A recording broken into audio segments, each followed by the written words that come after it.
Awesome,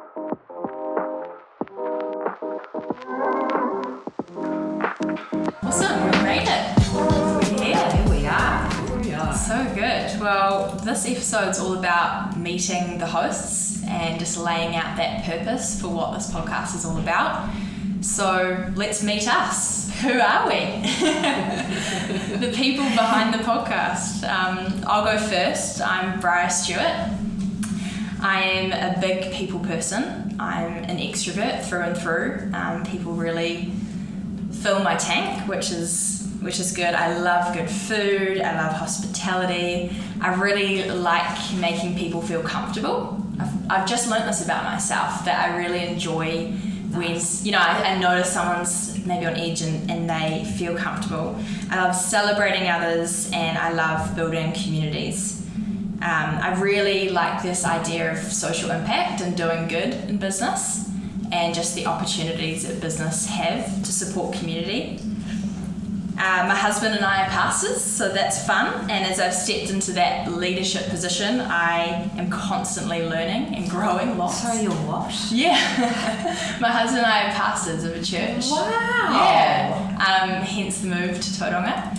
I had no idea. Yeah. That's really cool. It is very cool. So in that, just a big step up in terms of leadership of people, and through that, me and my husband Logan are learning lots and growing heaps, and I feel like that flows into everything that we do. I've learned something new about you already. Yeah, it's really cool. I like bringing it up because I feel like it brings it's brought a different dimension to who I am and to the work I do at the Icehouse, and just who I am as a person. It's such an important part of who you are. Yeah, it's so important. It would feel weird for me not to bring it up. And I think that's what this podcast is all about, isn't it? Yeah. There are so many different dimensions to everybody. The personal side, what floats your boat, what gets you up in the morning, your human side, and also your work side, and it's really bringing that to the fore, isn't it? Totally. And that's exactly it. Like if I was to talk about just one hat that I wear or just one lane that I run in, it would feel like a part of me's missing in this conversation. So it's so nice to be able to bring that, because that part of me makes me me, which is cool. But yeah, through that, just quite young to be in that space. So it's nice to have this opportunity to really rapidly grow and learning how to love others really well and different personality types and myself through the process. So that's been awesome. That's a big part of who I am at the Icehouse. So my role is community manager and I love my job. So pretty much I look after the alumni once they have finished up on the Icehouse programs. So they are within this incredible business network where it's been, we've been around for 20 years now, so that network's large. But it's keeping those alumni engaged through in-person events, through content online, which I really like. Really all that is telling our community stories, letting people have a voice and promote their businesses, and our online communities, Icehouse Central and LinkedIn and that sort of thing. So absolutely love what I do at the Icehouse. It just brings something different every day, like this podcast. But it's good. So that's me, Bryar Stewart. Nice. So, my turn. Yeah, your turn, Mel. I'm Melanie, but I call myself, most people call me Mel. I get called Melanie when I'm in trouble. So I'm Mel Spencer, and I'm the mother of 4 beautiful children. Wow. 15 years between my oldest and my youngest, and my youngest is 4.5 months old. So, and I'm loving it, and it is absolutely shocked me how much I'm loving it. And in fact, what we're going to talk about next is actually sparked from me having my 4th child. I'm a bit of an extrovert, but I feel like lockdown has made me into a little bit of an introvert. Which is an interesting conundrum for me, because I do love people, but I found myself really retreating in lockdown, which is it's never happened to me before. So, which has not been a bad thing for me, because I really, really feed off people, and I found that I didn't need that so much, which is not a bad thing. What do I love? I love fashion, I love design, I love storytelling, and the job that I'm in, being Socialites, is it is absolutely my happy place. I love seeing people flourish. I love watching people in their journey and growing in what they do. And I love building business. So I'm in the perfect place, because ultimately I'm building with Wendy Socialites, but also building careers, and also my clients as well, and meeting these people. They're just so talented and so incredible, and these businesses that you don't even know existed. And I think that's the same as Icehouse. It's like, oh my God, how did you even think of that? Or how do you even do that? That's where I get, I've got goosebumps talking about it now. So that's what gets me up in the morning. That's me. That's so cool. I'm co-CEO of Socialites. Sorry, I forgot about that. Yeah, and Liz. Oh, awesome. So Liz Wotherspoon. I'm an American Kiwi, or maybe now a Kiwi American, given I've been in New Zealand longer than I was in the States, but it's still home, and this is now home. So I love family and friends, and I will always put them first. So yeah, I'm a wife, I'm a mother, just recently a grandmother, which is even better than I ever in a million years imagined it would be. So I'm a sister, I'm an auntie, and those are really important things for me to give my time and energy to. I'm an off-the-chart extrovert, and I did not change that during lockdown. I got used to being by myself a bit more, and realized how productive it is for me. So I need to channel that every once in a while, but off-the-chart extrovert. I love good wine, Chardonnay in particular, and food with it is always a good idea for numerous reasons, but I do like the taste of it. Awesome. I am driven by purpose and by making a difference, and that has been true my entire life, I think, so my parents would say. I'm not sure how it manifested itself at certain stages of my life, as the years my father called me the rebel with no cause, but it is what what drives me, and which is why this has been such a good fit for me. I think I'm unintentionally brave.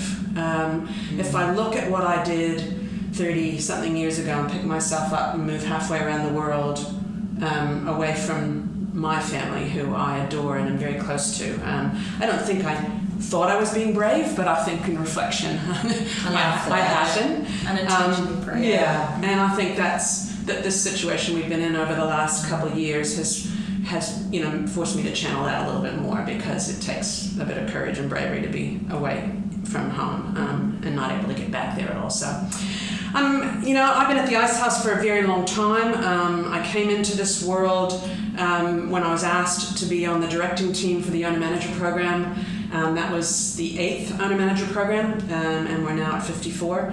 And then for the last 15 or so years have been head of growth until late last year, when I stepped into the chief executive of growth role at the Icehouse. And I'm not a title person, but I guess it was nice, to be acknowledged for the role I play, and the importance of being in that role and guiding the organization, in terms of what we do and why we do it.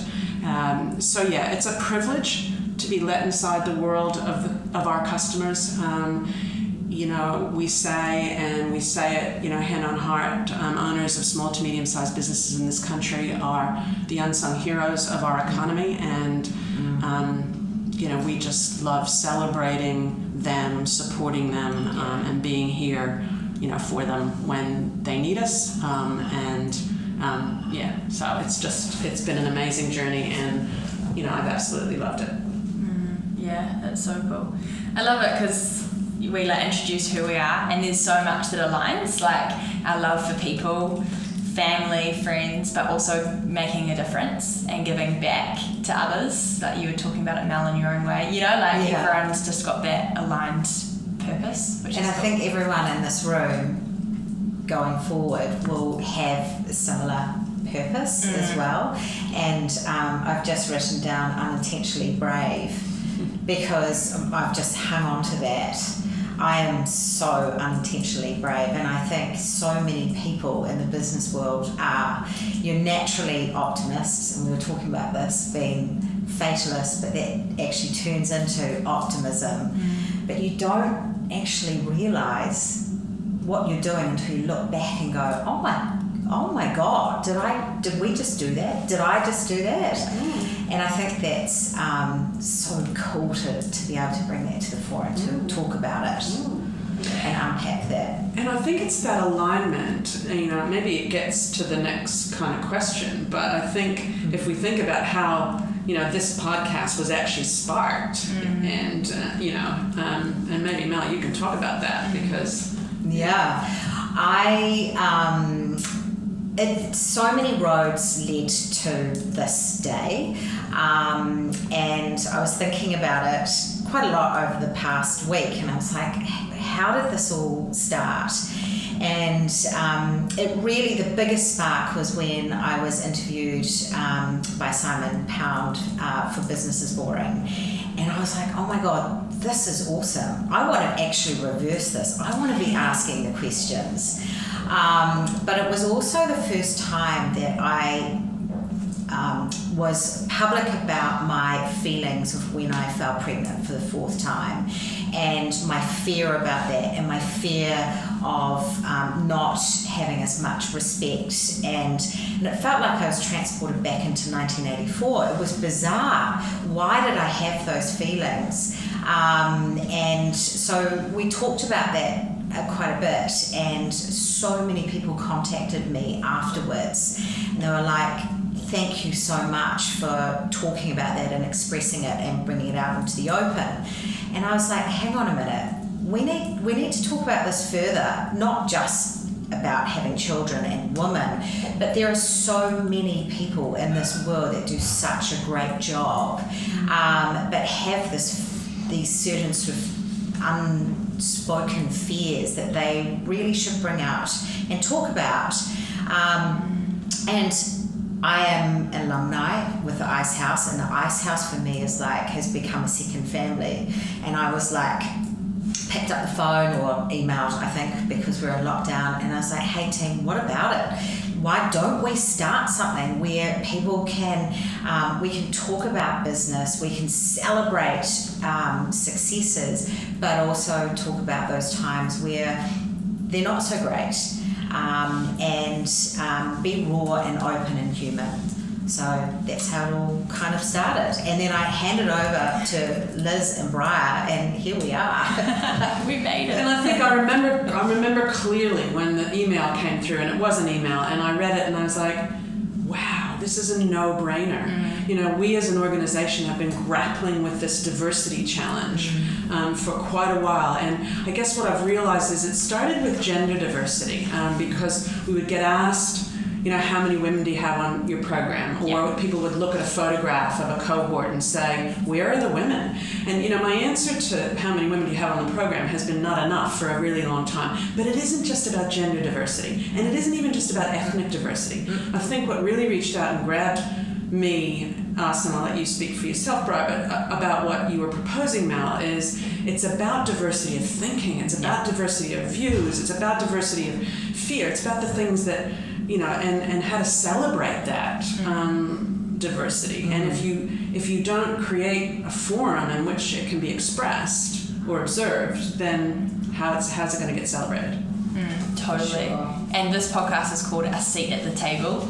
And I just love that we landed on that, because it sums up all those thoughts. Yeah, it gives you goosebumps. I've got goosebumps. Yeah, and in this room that we're recording, there is like a 4th chair, and it's quite, for me, I don't know why, but it's just significant. I'm just like, those listening to this, they're sitting in that fourth chair right now. And so, yeah, when Mel's email came through and Liz and I have been talking about community, obviously looking after the community strategy at the Icehouse, and just really passionate about always bringing that forward. We were chatting about how we can authentically, I think that's really important too, not just like a tick box diversity card, but how can we authentically, have voices in our world that are misinterpreted or not quite brought to the forefront. And I think this is just such an awesome way to do that. Yeah. So with that, we then landed on a place for courageous conversations, empowering diversity and community in business.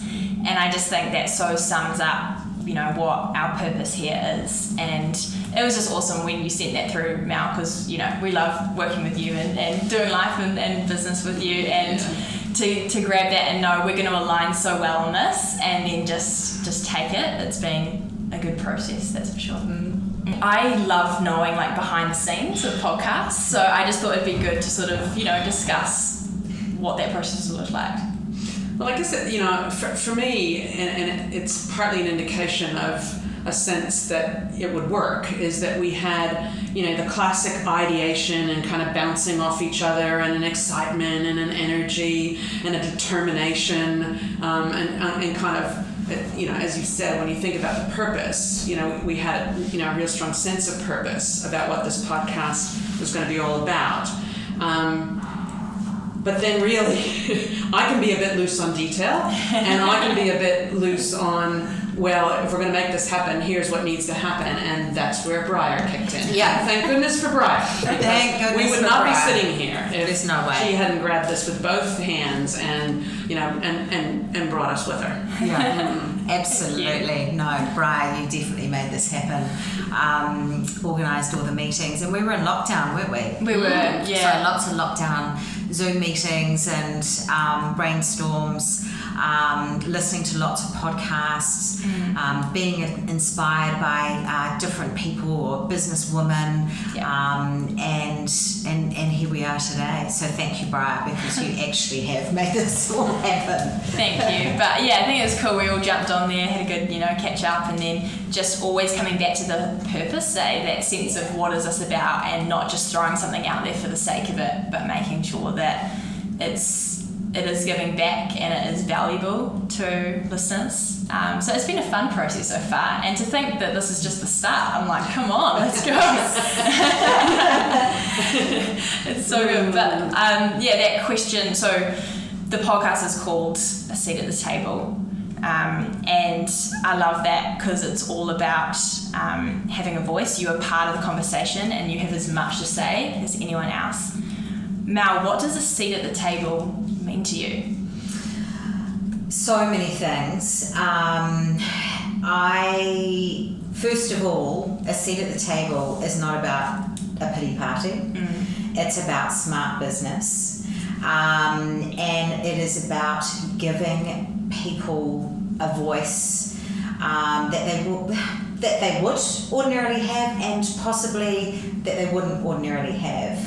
And a seat at the table is about being human, and giving these incredible minds, incredible people an opportunity to tell their story and tell the real story. That's what I love, because as a business person, you sometimes walk out of the house with a bit of an armor guard or a shield on, and you have to almost, I feel like, pretend to be somebody else. And I'm over that. I'm done with that. And that's what I think, so many people want now, is to be themselves but be successful at the same time. So that's what a seat at the table is for me. And it's about giving people that opportunity to be themselves, but also to celebrate their successes and also learn from the times that haven't been so great. And we need to talk about those times, because we all have days where we don't want to get out of bed and we don't want to deal with the issues that we have to deal with. So that's for me, and Liz, to your point, diversity comes in so many shapes and sizes. Yes, there are 3 women sitting around the table today, but we want so many different people, men, women, people from different geographic locations, from different ethnicities, different religions, cultures. Like, it's a mashup, and that's what this is about. Totally. Life's too short to not turn up as your true self. You know, like, I think that I'm just like, imagine just feeling like for half your life or your whole life you had to turn up as someone else. And there's times and ways to act appropriately in different situations. Definitely. I think that's so important. But to feel like through that you're still being true to yourself is so important. I've cut my hair and gone darker. Wow. Because I thought that people wouldn't take me as seriously being blonde with long hair. Wow. Things like that, and I'm opening up about that because that's what we want this podcast to be about. Exactly. Yeah. And you want people to feel they can be themselves without having to ask permission. And I don't know what permission looks like, not literally asking permission, but I think for me, the seat at the table meant, and it's completely aligned to the purpose you stated earlier, Bryar, that it meant creating a safe place for kind of courageous conversations to be had, for sharing stories, for sharing ideas, for sharing our learnings, our reflections, for asking questions that, because often if we ask a question that we think might be a dumb question, it's actually not that dumb, but it's also a question that 7 other people would have asked if they had the courage. So, it's about talking about success and our own success, but success is defined by us, each of us, not by someone else. And what success to me may not be what's success to Mel or what's success to you, Bryar, but that's okay. And equally sharing the things, good, bad, and ugly, the things that might not have been successes, but oh well, stuff happens. And so true.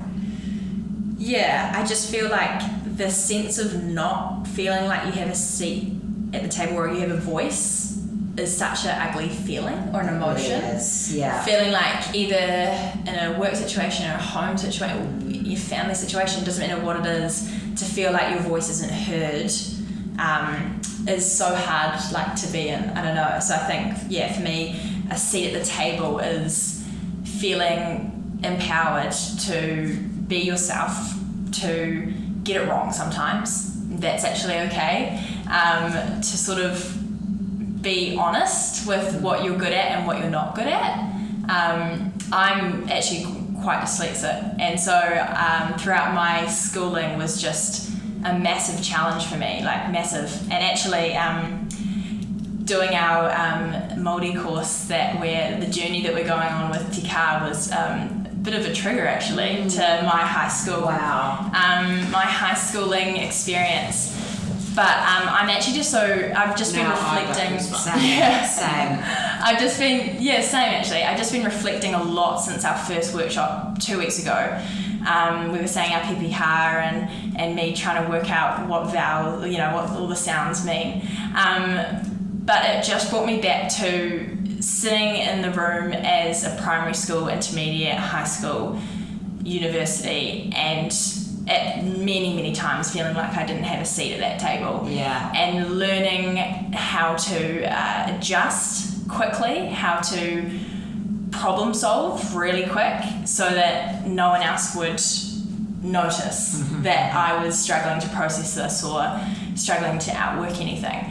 And I don't know why this is sort of coming up, but I thought it was just worth sharing because I think I've learned how to just push past it and do it anyway. Feel the fear and do it anyway. I love that. Yeah, I think that's my thing is I did not want to stand up and say my PPR in front of that group because I knew I couldn't even say one of the words, but you feel the fear, you do it anyway, and you own it. And then for me personally, it's cool, what can I do to just have a little bit of improvement? But I think feeling the fear, doing it anyway, and feeling confident enough through your through what I'm good at and what I'm not so good at, to just keep being consistent, keep being me, and bringing my true self to it. So love that. Yeah, I don't know. I feel like it's just front of mind at the moment. It's just, for me, a seat at the table is just being true to myself. Yeah.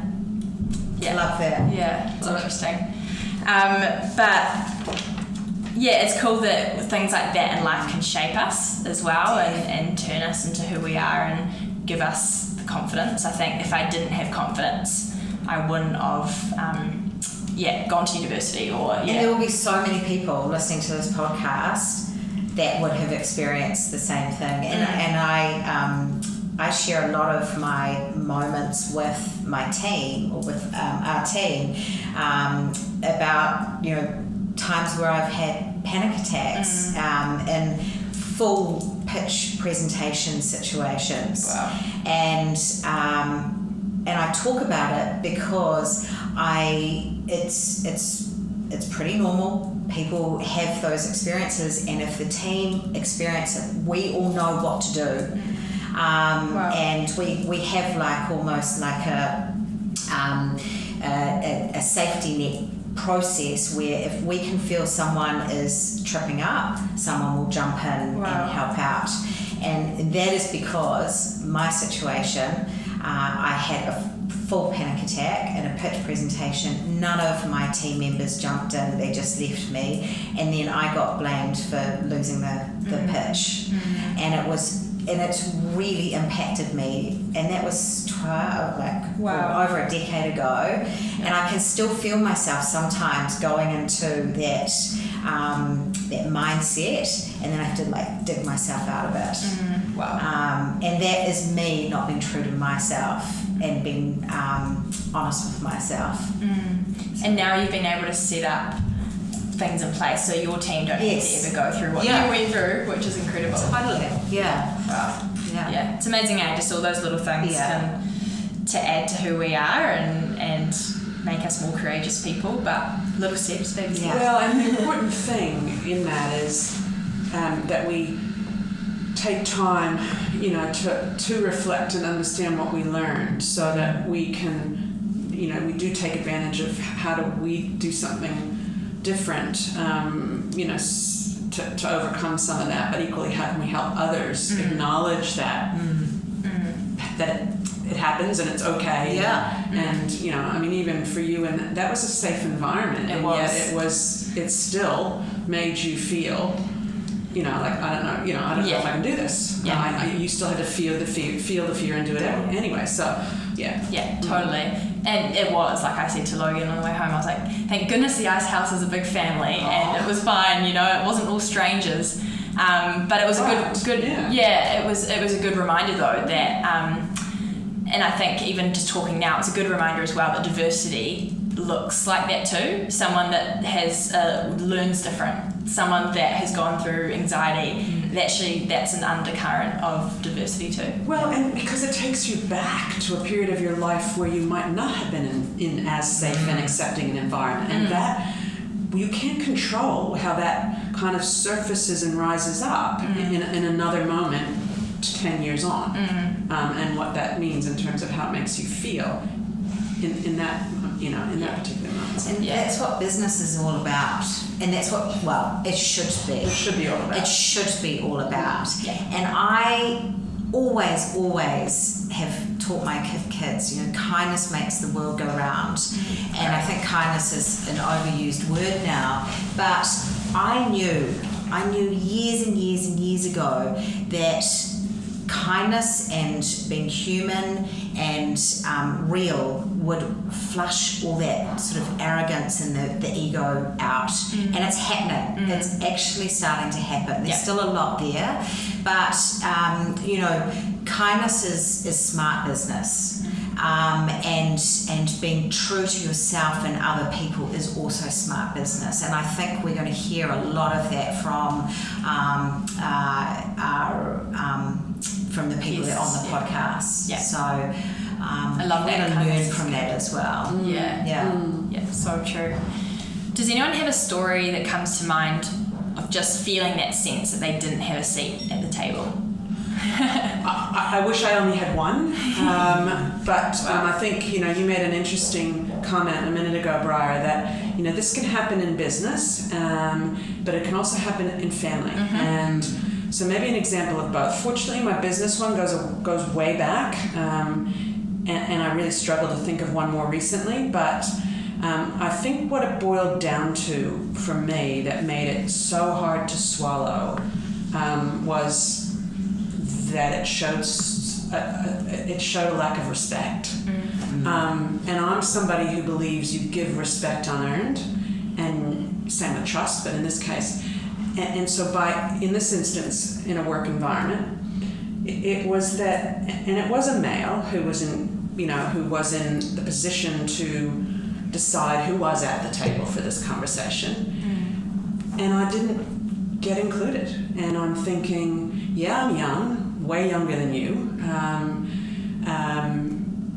For me, I was dealing with a little bit of a dynamic. This was at the business school at Columbia, where my father was the dean, and there was a sense of nepotism, on the part of this individual, when in fact, if you talk to my father, he would argue that, he got his job because of me, not the other way around, which is totally untrue. But anyway, it just shocked me, because in my immediate family, I'd never had that happen, and so it was where I started to kind of form my mantra that I still have today. And Bryar, you'll know this because I say it a lot, but when you can't understand why somebody is doing something, like excluding you from a conversation that you could add value to, you kind of always have to assume a positive intent. Like, why would he be doing this? Is he trying to save time? Does he not want somebody to disagree with him or present a different view because time is of the essence? But I guess the most challenging thing for me in that was I didn't have the opportunity to ask him those questions. And so, again, I just had to chalk it up to a learning experience. And the family one was more about family hierarchy. And going back to our Takar development that we're doing, we had a discussion yesterday about family hierarchy in the context of Maori and whānau and those sorts of things, and how older siblings often behave in a certain way, and younger ones they're maintaining the status quo, and younger ones around challenging the status quo. And I'm a middle child, so I could completely understand what Anna was saying about that. But it was a situation where an older auntie was kind of deciding that she would be the one to make decisions, and the rest of us would just toe the line. And some of us younger ones were saying, no, I'm sorry, but that isn't what's best right now. And so she didn't like it one little bit, but So interesting. But we took the seat at the table. Yeah, that's good. I've got many examples, and one, it's not specifically not giving me a seat at the table, but it was basically telling me to take a back seat, and it was when one of my superiors suggested, or actually asked me why I was so ambitious, and perhaps I should look at the other mothers in the business and what they're doing, and just basically to toe the line. Wow. I didn't think much of it at the time, because those sort of comments, sometimes you don't, and then you kind of go, oh my God, actually, hang on a minute, what? Yeah. And I've just had an epiphany. The reason why I love a seat at the table so much is when we have new starters, I always sit down with them and spend half an hour with them, just talking to them about Socialites, how it all began, Wendy's story, and then how I joined. But one thing I say to them is everybody here has a seat at the table. Wow. I've just had an epiphany. And everybody, I don't care if you've had 20 minutes experience or 20 years experience, everyone has incredible ideas. And everyone around this table has a voice, so speak up and lean into it. So there you go. That's so cool. Yeah. I love that. Yeah. Mine is probably, it flows really nicely from that. I think just probably more me, like in my internal thoughts, especially in some of my first couple of jobs, I ended up actually at quite a young age managing other people. Like I had a couple of staff under me.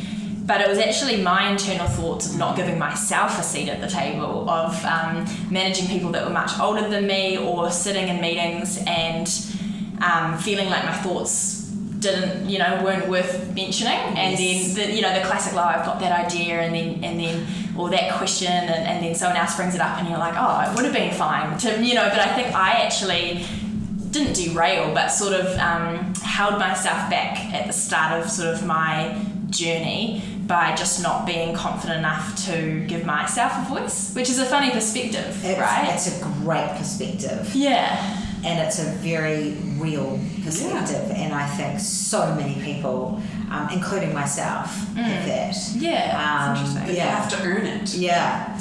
Yes. Yeah. Whereas what you've just said about the way you think about it in the context of your team, no, you don't. No. Give it to people, unearned, and then reap the benefit. Yeah, totally. You just never know where Yeah. something is going to come from. That's just an absolute gem. Yeah. Yeah. It wasn't until I sort of told myself, actually, your thoughts are valid. Yeah. It comes back to even just past learning and stuff. It's like once I actually tuned into, hey, I'm actually really good at this, and I'm openly terrible at this. Bear with me, and a couple of one-liners up my belt to sort of make a joke. Not make a joke, but just sort of hold it lightly. Then I realised actually I do have value to bring, and I think that's helped me step forward. And working at the Icehouse, from day one, I felt I had a seat at the table. I can confidently say that. It was just like any opinion or thought that I had or something to bring up, I felt like I was doing it within a safe place. Yeah. It could be left and not, the idea could not be picked up, and that's fine. Yeah. Or it could be picked up and run with, and that's also fine. I think that's a great place to be. So, that's obviously thanks to Liz and the whole team, but it's nice, flipping it a bit when you actually realise, oh, this is a really great place and I do have a seat at the table. Yeah. It's nice. Love this next thought or question because it goes quite deep, but what do people misunderstand about you the most?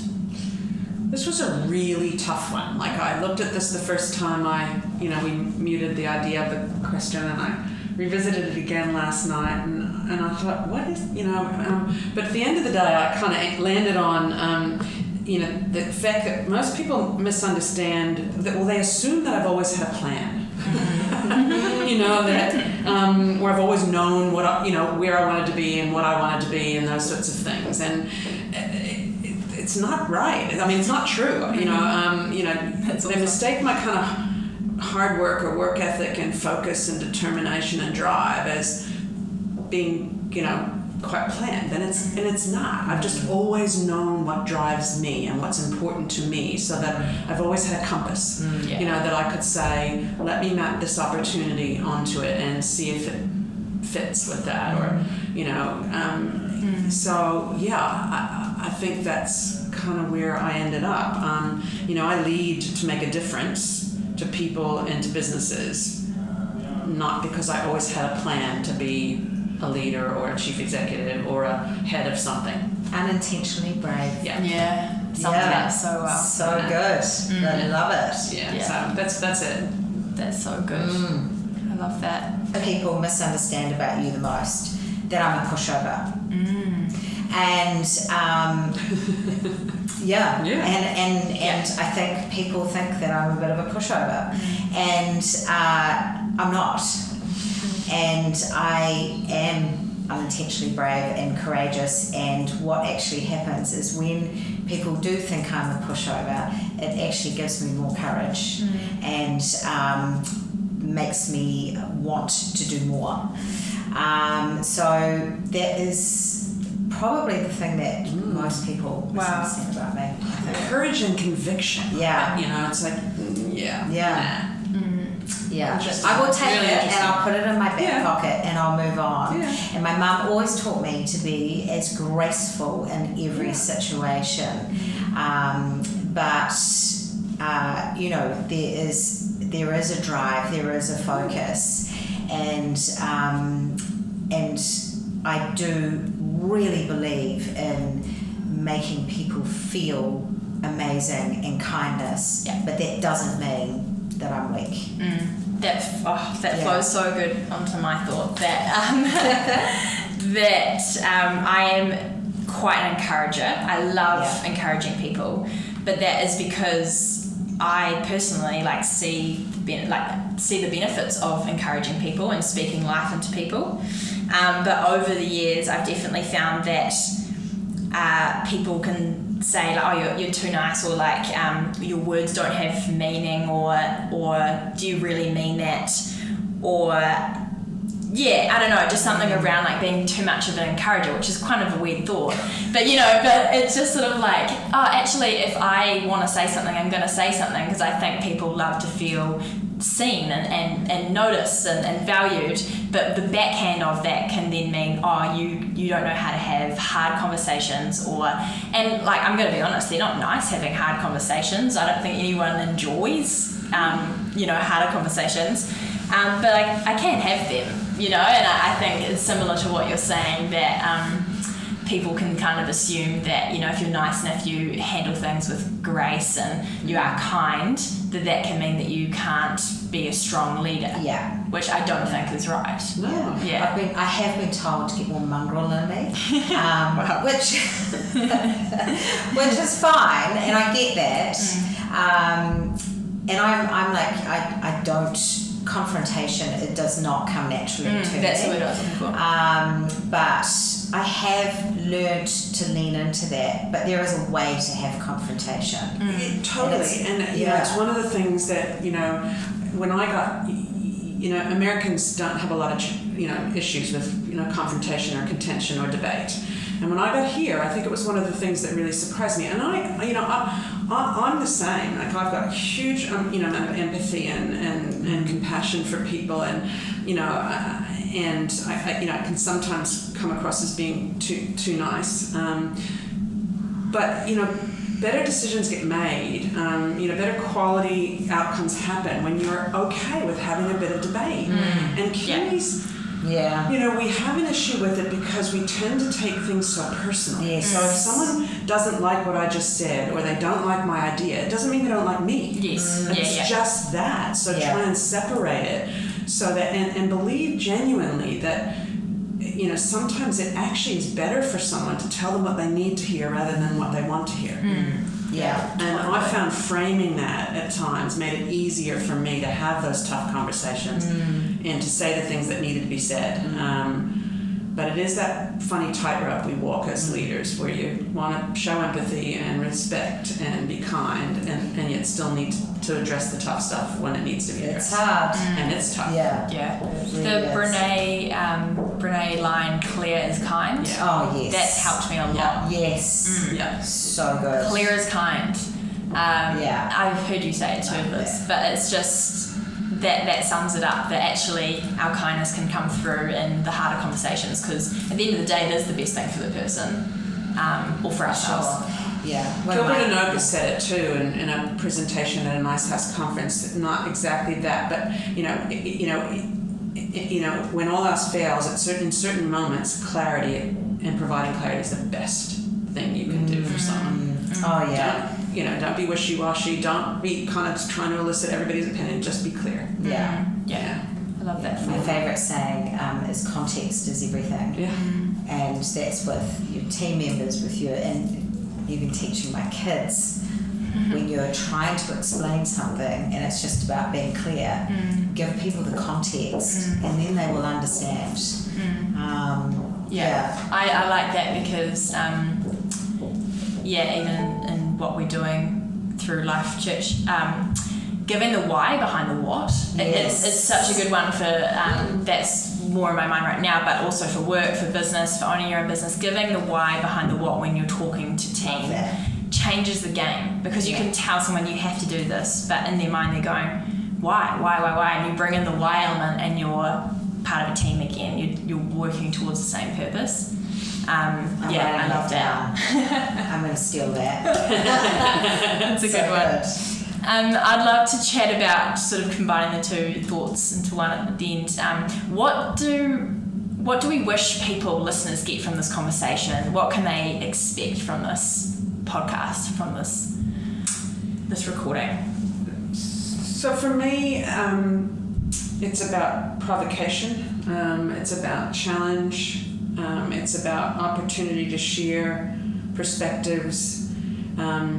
I went back and picked up another book that I read quite a while ago as I was thinking about today.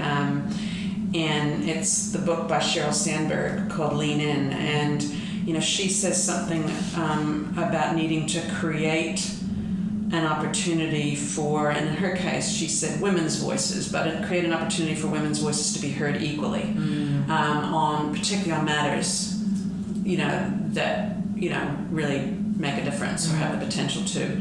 So, for me, I'd love to see, as we were talking about before, a bit of contention, and debate when it's appropriate, and just creating an environment where people feel safe to be honest and brave. Nice, love that. And I think it's shining a mirror on great people in business, and creating those real aha moments. Like, I've experienced that. I've been there before. Wow, I'm not the only person that goes through that situation. And as you say, to your point, Liz, that it's a safe place, that real conversational flow. And I think there might be a few tears to be shed. There's definitely going to be a few laughs and guffaws, and those real sort of incredible moments where we can, like the goosebump moments as well. And you said before that's about letting things be a little bit raw at times. And that being okay, however that manifests itself for whoever's in the room at the time. Yeah, totally. And it's that real creating a community where people can share and laugh and cry, and but also real rational sort of takeaway things as well. We want people to go, okay, I'm going to do that, start that tomorrow. Practical, not rational. Practical, like, I'm going to actually start doing that tomorrow. You've just given me giving the why behind the what.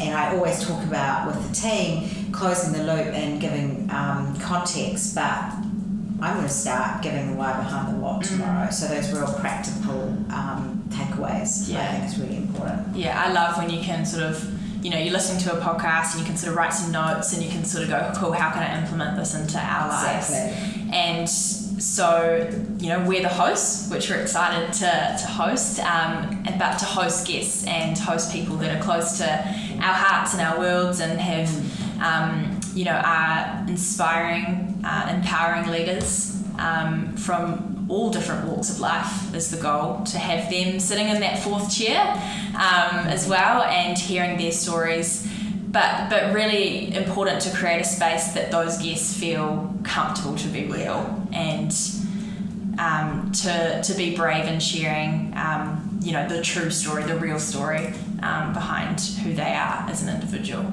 I think that's important. And I think as listeners, they might not be in the room physically, but I think that's what we want for anybody who's tuning in and listening to. Feel like they're right there. That too. That they've also got a seat at the table. Exactly that. They're part of the conversation. And actually, really, we are aiming and going to work towards having a live event at the end of this year coming together, having a bit of a Q&A and discussing and recording something live with the community that we build through this podcast. It's a bold statement, but we are confident that a community will naturally sort of rise up through these conversations with our guests and with each other, and just being able to bounce ideas around is just so good for the soul. And I don't know, I feel empowered after this conversation. I know. So we're putting that line in the sand, aren't we? Yes, we're starting something, we're starting somewhere, we're just going for it, and we're confident a community will build from this, that we'd love to then come together and meet the listeners and record something live. I think that would be so much fun. Yay! But yeah, so these will be monthly recordings, and we're really excited to be distributing them across socials, across Spotify and all those listening platforms. And we hope you as listeners have enjoyed tuning into the first conversation, just meeting us as the hosts and really hearing the purpose and the why behind a seat at the table. So signing off. Awesome. That was one of the best hours I have had in 2022. Thank you.